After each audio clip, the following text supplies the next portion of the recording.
Hi all, welcome to my channel. இது பார்த்தீங்கன்னாக்கா நம்ம ரெயின் லில்லி ஆல்ரெடி பூத்தது வந்து உங்களுக்கு காமிச்சிருந்தேன், வீடியோ அப்லோட் பண்ணியிருந்தேன். அது ஃபுல்லாக பூத்து முடிச்சிங்க பாருங்கள், ஃபுல்லாக விதை வச்சுருக்கு.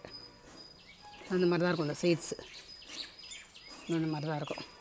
இப்போ இந்த விதைகளை ஃபுல்லாக நான் எடுத்துகிட்டு மீண்டும் வந்து தொட்டியில் வச்சு எப்படி வளர்க்குறதுன்னு உங்களுக்கு காமிக்க போகிறேன். இந்த மாதிரி ஒரு பாட்டு வீட்டில் வச்சுட்டிங்கன்னா இது யூஸ் பண்ணி நிறைய பாட்ஸ் நீங்கள் வந்து உண்டு பண்ணிடலாம் செடியை. அந்த ஃபுல் விதைகளை எடுத்துகிட்டு எப்படி பாட்டில் போடுறதுன்றதை உங்களுக்கு காமிக்கிறேன். ஏன்னா இதை அப்படியே விட்டுட்டிங்கன்னா ஃபுல்லாக காற்றுல பரவி அங்கங்கே கீழே முளைச்சிரும். கொஞ்சம் இந்த விதைகளை சேர்த்து வச்சுக்கிட்டிங்கனாக்கா உங்களுக்கு டைம் கிடைக்கும்போது நீங்கள் இன்னொரு பாட்டில் போட்டு வளர்த்துக்கலாம். இது வந்து எல்லோ கலர். இந்த வீடியோ பார்க்காதவங்க நீங்கள் பாருங்கள்.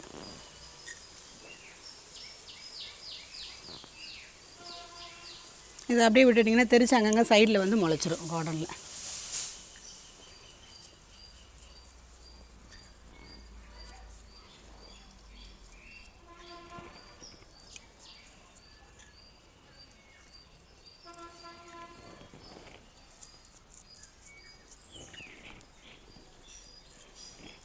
நம்மளுக்கு இவ்வளோ விதை கிடச்சிருக்குது.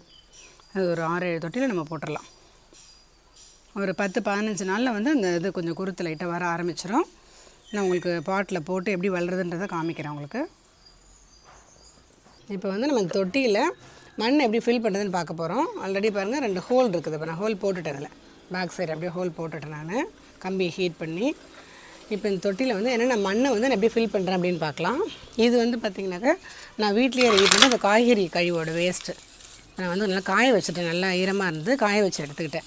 இப்போ இந்த சக்கைகளை வந்து மீண்டும் நம்ம யூஸ் பண்ணிக்கலாம். அதனால் இப்போ நான் வந்து இதை சலிச்சுக்கிறேன்.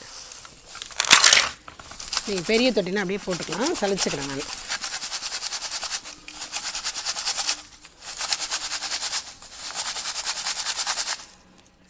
இந்த வேஸ்ட்டை வந்து மீண்டும் நம்ம பக்கெட்டில் போட்டு சேர்த்துக்கலாம். இதில் எல்லாமே வந்து முட்டை தோல், டீ தூள், வேப்ப இலை எல்லாமே இருக்குது. அப்புறம் பார்த்திங்கன்னா இது வந்து கொஞ்சம் தோட்டத்தில் உள்ள மண் எடுத்துக்கிட்டேன், கொஞ்சம் ஈர மண். அப்புறம் இது வந்து எரு, சாணி எரு, கொஞ்சம் நல்லா ட்ரையாக காஞ்சது. இதுலேயே வேப்ப இலைகளும் கொஞ்சம் இருக்குது.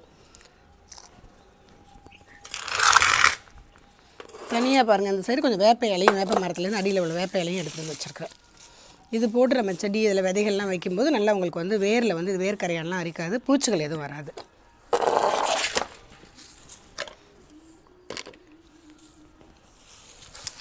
அந்த தொட்டியோட அடியில் வந்து கொஞ்சம் வேப்ப இலைகளை போட்டுடலாம்.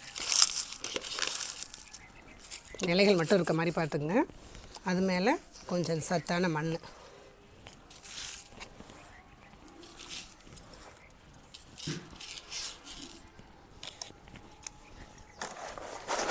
கொஞ்சம் எரு போட்டுக்கலாம்.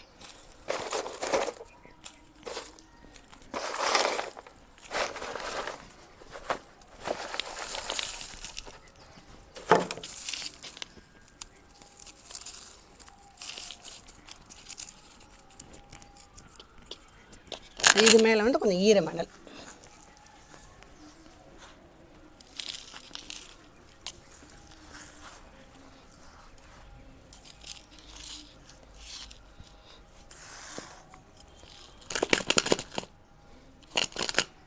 இப்போ தொட்டியை வந்து நல்ல சத்துள்ள மணலால் நம்ம ஃபில் பண்ணிட்டோம்.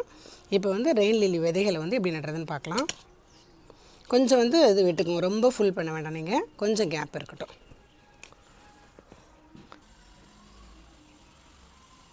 இப்போ வந்து அந்த விதைகளை நம்ம வந்து இந்த தொட்டியில் வைக்கிறதுக்காக ஜஸ்ட் ஒரு குழி சின்னதாக விரல் வச்சு கொஞ்சம் ஒரு அளவு போட்டுக்கோங்க. ஒரு விரல் அளவு உள்ள நுழைச்சா போதும். அந்த அளவு லென்த்துக்கு ஒரு 6-7 விதைகள் தான் போட போகிறோம். அவ்வளோதான்.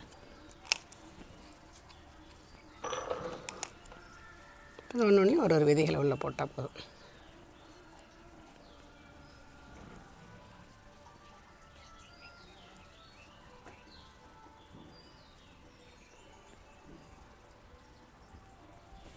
அவ்வளோதான்.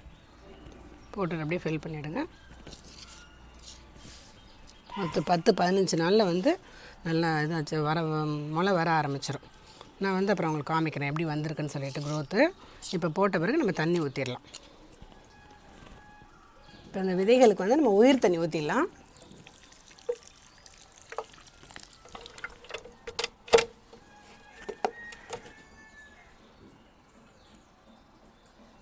கொஞ்சம் டெய்லி கொஞ்சம் லைட்டாக காலை டைமில் தண்ணி தெளிச்சிங்கன்னா போதும். ஒரு 12 டேஸ்க்கு அப்புறமே குருத்து வர ஆரம்பிச்சிடும் உங்களுக்கு முளை. அதுக்கப்புறம் உங்களுக்கு காமிக்கிறேன். 15 டேஸ் பொறுத்து பார்க்கலாம் நெக்ஸ்ட் இது எப்படி வந்திருக்குன்னு.